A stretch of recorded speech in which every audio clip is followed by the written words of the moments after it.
এগুলা বলার সাথে সাথে আমাদের নিজের দিকে আয়নার দিকে আমি যখন গভর্নমেন্টকে বলি যে গভর্নমেন্ট আপনি আয়নার দিকে তাকান, আমারও তো আয়না আছে, আমি আয়নার সামনে দাঁড়াই না কেন? তো এগুলো বললে হয় কি বিটারনেসটা আরো তৈরি হয়। তো আমরা তো বিটারনেস আমরা নতুন চ্যাপ্টারটা ওপেন করতে চাই এবং এই যে এখানে যে কথাগুলো বলে যে সংবাদপত্রের স্বাধীনতার পূর্ণ নিশ্চয়তা, অবশ্যই এটা দরকার। তবে আমি একটা জায়গায় দ্বিমত করি, গভর্নমেন্ট আপনার জন্য কোনো অ্যাডভার্টাইজমেন্ট আপনি গভর্নমেন্টের থেকে চাওয়া ঠিক না, এটাই করাপ্টস ইওর বিজনেস।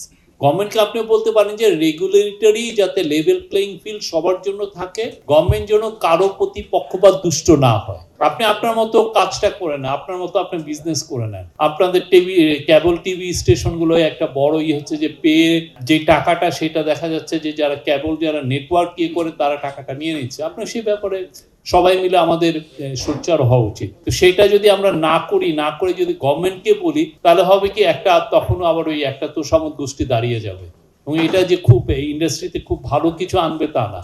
আমরা অবশ্যই ভাইব্রেন্ট মিডিয়া চাই এবং অলরেডি 6 মাস বা এরও আগে আমাদের ইন্টারিম গভর্নমেন্টের সময় বাংলাদেশে আমি মনে করি যে খুবই একটা ফ্যান্টাস্টিক একটা স্বাধীনতা আছে। মানে কোনো সংবাদপত্র বা টিভি বলতে পারবে না তার সংবাদপত্র সংগ্রহে গভর্নমেন্ট বাধা হয়ে দাঁড়িয়েছে বা তার একটা নিউজকে জোর করছে যে তুমি এটাকে রিমুভ করো। খুবই কম, হয়তোবা খুব রেয়ার ক্ষেত্রে, এবং সেটা হয়তোবা ফ্যাক্ট চেকিং এর কারণে হতে পারে।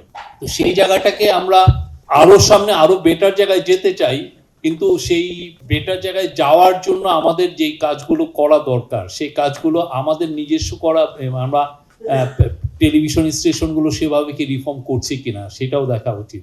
আমরা যে রিপোর্টগুলো করি সেটা এত বেশি ক্লিক বেক জার্নালিজম করতে যে আমরা দেখা যায় যে আমরা অনেকের কথা টুইস্ট করি। একটা মিনিস্টার 27 মিনিটের একটা ভাষণ দেন 20 মিনিটের, তাকে আমরা এক সেন্টেন্সে আনতে চাই এবং অনেক ক্ষেত্রে এটা ডিস্টর্টেড হয় এবং এটা ইটস এ ব্যাড সিগন্যাল। সেটাও আমাদের দেখা উচিত। আমরা অবশ্যই, এবং আরেকটা হচ্ছে যে প্ল্যাটফর্মিং দেওয়া। আপনি কাকে প্ল্যাটফর্ম দিচ্ছেন? যে সিরিয়াল মিথ্যা কথা বলে তাকে আপনি প্রতিদিন এনে আপনি তাকে প্ল্যাটফর্ম দিচ্ছেন, তাকে টক শোতে ডেকে নিয়ে আসতেছেন।